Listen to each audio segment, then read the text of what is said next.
नमस्कार विद्यार्थियों, आज हम नरंस इक्वेशन से संबंधित न्यूमेरिकल्स यानी आंकिक प्रश्न के बारे में जानेंगे।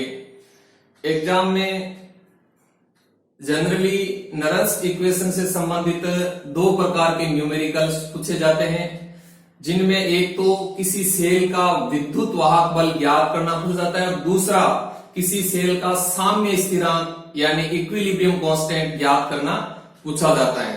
तो हम सबसे पहले एक न्यूमेरिकल लेकर के यह समझते हैं कि नरंस इक्वेशन की सहायता से किसी सेल का विद्युत वाहक बल यानी ईएमएफ इलेक्ट्रोमोटिव फोर्स किस प्रकार से ज्ञात किया जाता है। तो देखिए, एक न्यूमेरिकल है, निम्न सेल का ईएमएफ ज्ञात करो। निम्न सेल का ईएमएफ यानी इलेक्ट्रोमोटिव फोर्स, जिसको हिंदी में कहते हैं विद्युत वाहक बल, ज्ञात करो। निम्न सेल का ईएमएफ यानी विद्युत वाहक बल ज्ञात करो। अब देखो, हमें एक सेल का सेल डायग्राम दिया गया है जो कि इस प्रकार है। जिंक आयन, एक्वस सॉल्यूशन और यहां इसकी 0.1 m कंसंट्रेशन दी हुई है। इसके बाद में लवण सेतु, salt bridge, cupric ion, aqueous solution 0.01 m इसकी कंसंट्रेशन है मान लीजिए, और ठीक, ये हमें एक सेल का सेल डायग्राम दिया गया है। अब मान लीजिए हमें एक इसमें ये भी मान दे रखा है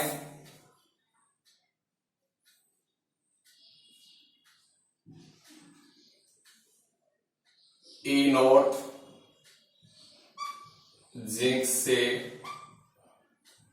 जिंक आयन बराबर -0.76 वोल्ट।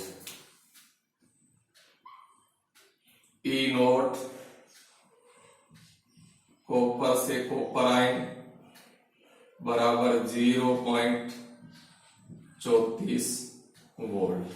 ये हमें एक सेल का सेल डायग्राम दिया गया है और कुछ इससे संबंधित आंकड़े दिए गए हैं। अब हमें इस सेल का विद्युत वाहक बल यानी इलेक्ट्रोमोटिव फोर्स ज्ञात करना है। तो देखो, सबसे पहले हम क्या करते हैं, सबसे पहले हम यहां नरंस इक्वेशन लगाते हैं। तो देखो, नरंस इक्वेशन क्या होती है? नरंस इक्वेशन होती है E बराबर E not minus 0.059 n log base 10 product का सक्रिय द्रव्यमान बटा रिएक्टेंट का सक्रिय द्रव्यमान। ये नरंस इक्वेशन है, ठीक। तो अब हमें क्या करना है, इस नरंस इक्वेशन की सहायता से इस सेल का विद्युत वाहक बल यानी ईएमएफ ज्ञात करना है। तो अब हमें इसमें देखो क्या क्या चाहिए, हमें E का मान ज्ञात करना है। E नोट हमें निकालना है पहले, यहां से N की वैल्यू क्या है वो भी हमें देखनी है, और प्रोडक्ट और रिएक्टेंट की सक्रियता यानी सक्रिय द्रव्यमान क्या है वो भी हमें इसके अंदर दिया गया है। तो हमें इन सभी के मान इस समीकरण में रख करके जब हम इस समीकरण को सरल कर देंगे तो हमें इस सेल का विद्युत वाहक बल प्राप्त हो जाएगा। तो देखो, सबसे पहले हम यहां देखते हैं ई तो क्या है, ई तो है विद्युत वाहक बल और ई नोट के मानक विद्युत वाहक बल, ठीक। तो सबसे पहले हम देखो यहां ई नोट की वैल्यू किस प्रकार से ज्ञात करते हैं। तो हम यहां सबसे पहले ई नोट की वैल्यू ज्ञात करते हैं, ठीक। तो देखो, ई नोट मानक विद्युत वाहक बल, ई नोट बराबर होता है ई कैथोड माइनस ई एनोड। ई कैथोड माइनस ई एनोड, इस फॉर्मूले की सहायता से हम सेल का मानक विद्युत वाहक बल ज्ञात कर लेंगे, जो कि किसी सेल के लिए निश्चित होता है। ठीक, अब देखो ई नोट बराबर ई नोट कैथोड माइनस ई नोट एनोड, अब हमें देखो इस सेल के अंदर ये देखना है कि कैथोड कौन है और एनोड कौन है। तो हमें देखो ये सेल डायग्राम दिया गया है और हम जानते हैं सेल डायग्राम में क्या होता है कि जो बाईं तरफ होता है जिसको हम बोलते हैं लेफ्ट साइड, यानी ये बाईं तरफ लेफ्ट साइड की तरफ हमेशा एनोड होता है और राइट साइड यानी दाईं तरफ हमेशा कैथोड होता है। क्योंकि इसमें देखो एक ट्रिक्स होती है, मैं पहले ही बता चुका हूं, ए बी और सी। ठीक, ए का मतलब एनोड, बी का मतलब साल्ट ब्रिज यानी लवण से, तो सी का मतलब कैथोड, यानी ये एनोड है और ये कैथोड है। तो देखो यहाँ जिंक है वो एनोड है और कॉपर है वो कैथोड है। और वैसे भी हम देख सकते हैं कि हमें देखो यहाँ दोनों इलेक्ट्रोडों के मानक इलेक्ट्रोड विभव का मान दिया गया है। देखो यहां से जिंक का मानक इलेक्ट्रोड विभव दिया गया है और कॉपर का मानक इलेक्ट्रोड विभव दिया गया है स्टैंडर्ड इलेक्ट्रोड पोटेंशियल। हम इनकी सहायता से भी कैथोड एनोड का सिलेक्शन कर सकते हैं। तो ध्यान रखें, जिस इलेक्ट्रोड का मानक इलेक्ट्रोड विभव यानी स्टैंडर्ड इलेक्ट्रोड पोटेंशियल अधिक होता है, जिस इलेक्ट्रोड का स्टैंडर्ड इलेक्ट्रोड पोटेंशियल यानी मानक इलेक्ट्रोड विभव अधिक होता है, वह इलेक्ट्रोड कैथोड होता है। ठीक, अब देखो इस इलेक्ट्रोड जो जिंक का इलेक्ट्रोड इसका मानक इलेक्ट्रोड -0.76 है और कॉपर का मानक इलेक्ट्रोड 0.34 है। ठीक, तो यहां देखो इस कॉपर का मानक इलेक्ट्रोड विभव यानी स्टैंडर्ड इलेक्ट्रोड पोटेंशियल अधिक है, तो यहां जो आपका कॉपर है वो कैथोड है और जिंक है वो एनोड है। तो इस प्रकार से जब इस तरह का न्यूमेरिकल आपके सामने है तो सबसे पहले आपको बड़ी सावधानी से कैथोड और एनोड का सिलेक्शन करना है। ठीक, कैथोड और एनोड का सिलेक्शन करने के बाद आप ई नोड की वैल्यू निकालेंगे, ई कैथोड माइनस ई एनोड से। अब देखो ई कैथोड की वैल्यू कितनी है, कैथोड कॉपर है तो ये ई कैथोड की वैल्यू हो जाएगी। तो यहां देखो ई कैथोड की वैल्यू है 0.34 माइनस, अब देखो ई एनोड, एनोड जिंक है ये एनोड है। ठीक, एनोड का मानक इलेक्ट्रोड दे रखा है कितना है, -0.76। ठीक, अब हम इसको सरल कर देंगे तो 0.34 माइनस माइनस ये प्लस हो जाएगा 0.76। अब हम इन दोनों को जोड़ देंगे तो ये आ जाएगा 1.1 वोल्ट। तो ये हमारे पास में इस सेल का मानक सेल विभव यानी मानक विद्युत वाहक बल प्राप्त हो गया। यानी जो सेल दे रखा है इस सेल का मानक ईएमएफ यानी स्टैंडर्ड ईएमएफ ये प्राप्त हो गया 1.1 वोल्ट, यानी ये वैल्यू आ गई। अब देखो इसके अंदर एन का मान कितना है, यानी कितने इलेक्ट्रॉन एनोड से निकलकर कैथोड की तरफ जा रहे हैं। तो आप देखो यहां आप चाहो तो इस सेल डायग्राम से नेट सेल रिएक्शन लिख सकते हो। तो देखो यहां नेट सेल रिएक्शन लिखना चाहें हम इस सेल के लिए, नेट सेल रिएक्शन, तो देखो नेट सेल रिएक्शन क्या हो जाएगी, क्योंकि हमें सेल डायग्राम दिया गया है इसे हम नेट सेल रिएक्शन लिखेंगे। तो देखो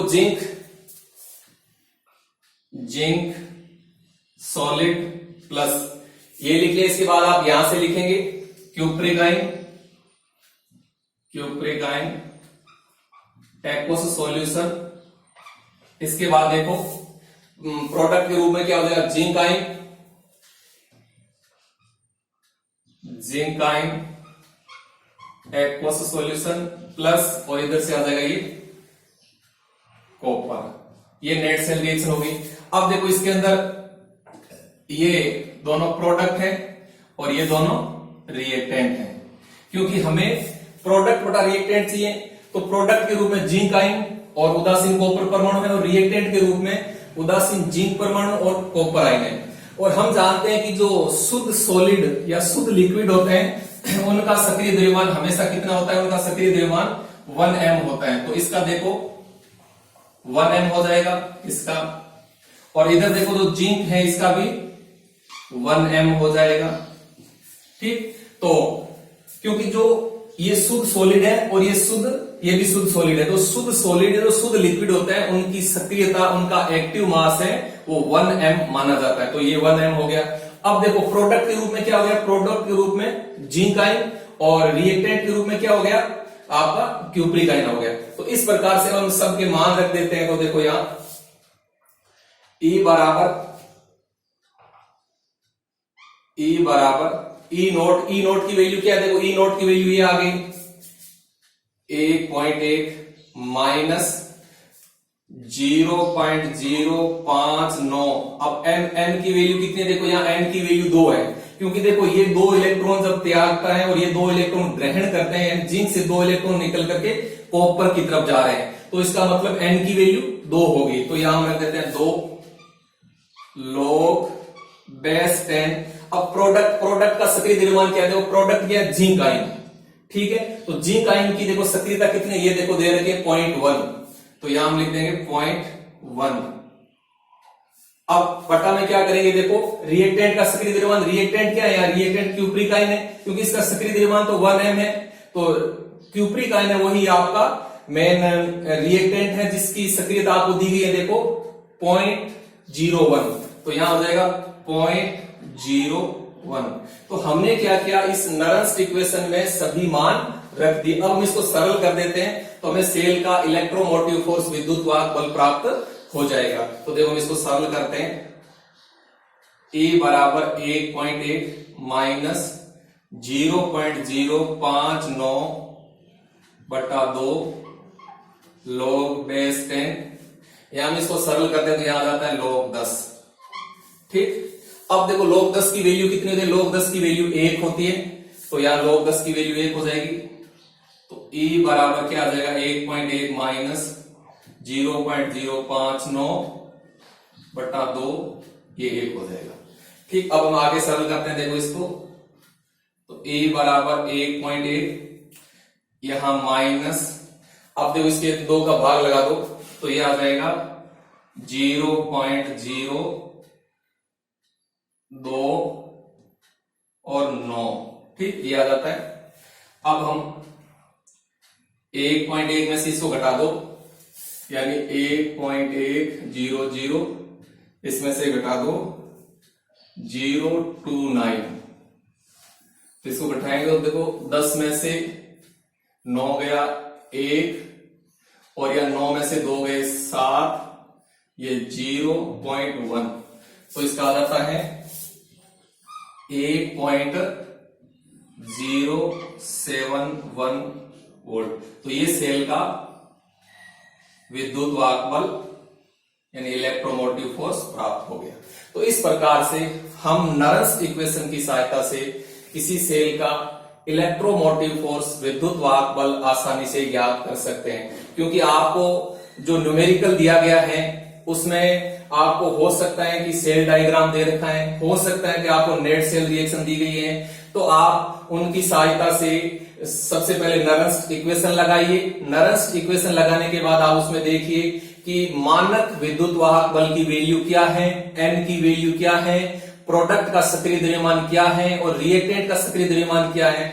बड़ी ध्यान से सावधानी पूर्वक इनको पहचान करके इनकी वैल्यू नरंस्ट इक्वेशन में रख करके कैलकुलेशन कर देनी है, तो आपको सेल का विद्युत वाहक बल यानी इलेक्ट्रोमोटिव फोर्स प्राप्त हो जाएगा। तो इस प्रकार से एग्जाम के अंदर ये क्वेश्चन जनरली आता ही है कि निम्न सेल का विद्युत वाहक बल ज्ञात करो। तो ये पहले प्रकार का न्यूमेरिकल आपको अच्छी तरह से आना चाहिए। आपकी बुक में बहुत सारे अन्य एग्जाम्पल दिए गए हैं, आप उनको सरल करना, तो आपको ये बात अच्छी तरह से समझ में आ जाएगी। ठीक, अब हम दूसरे प्रकार का न्यूमेरिकल लेते हैं जिसमें हमें यह पूछा जाता है कि निम्न सेल का साम्य स्थिरांक यानी इक्विलिब्रियम कांस्टेंट का मान ज्ञात करो। तो देखो वो किस प्रकार से ज्ञात करते हैं।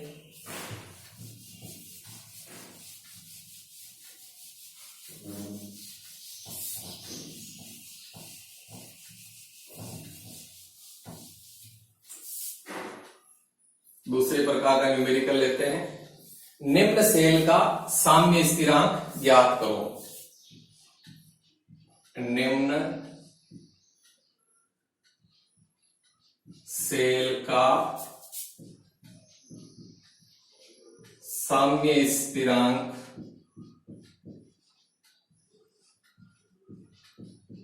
ज्ञात करो। अब देखो हमें सेल का साम्य स्थिरांक पूछा गया है, हो सकता है हमें सेल रिएक्शन दे दें, हो सकता है हमें सेल डायग्राम दे दें, कुछ भी दे सकता है वो। मान लीजिए हमें सेल डायग्राम दिया गया है, वापस हम एक सेल डायग्राम लेते हैं। वापस देखो, zinc ion aqueous solution, cupric ion aqueous solution, ये हमें एक सेल का सेल डायग्राम दिया गया है। अब हमें देखो इसके साथ में और क्या वैल्यू मिलेगी।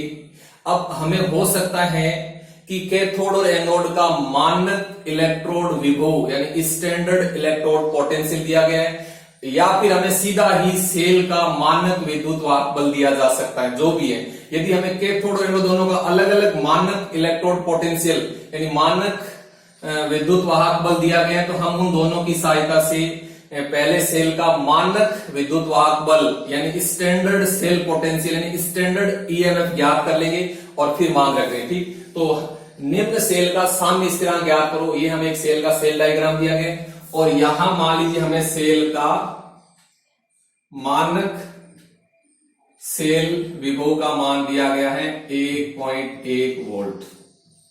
ठीक, हमें सेल का मानक सेल विभव दे दिया गया है और अब हमें इसे पूछा है कि सेल का साम्य स्थिरांक ज्ञात करो। तो अब हमें क्या करना है, देखो सबसे पहले इसमें फॉर्मूला लगाना है कि कौन सा फॉर्मूला लगेगा, और वो फॉर्मूला नरंस इक्वेशन की सहायता से ही आता है। तो देखो साम्य स्थिरांक का फॉर्मूला होता है के इक्विलिब्रियम बराबर एन एंटीलॉग एन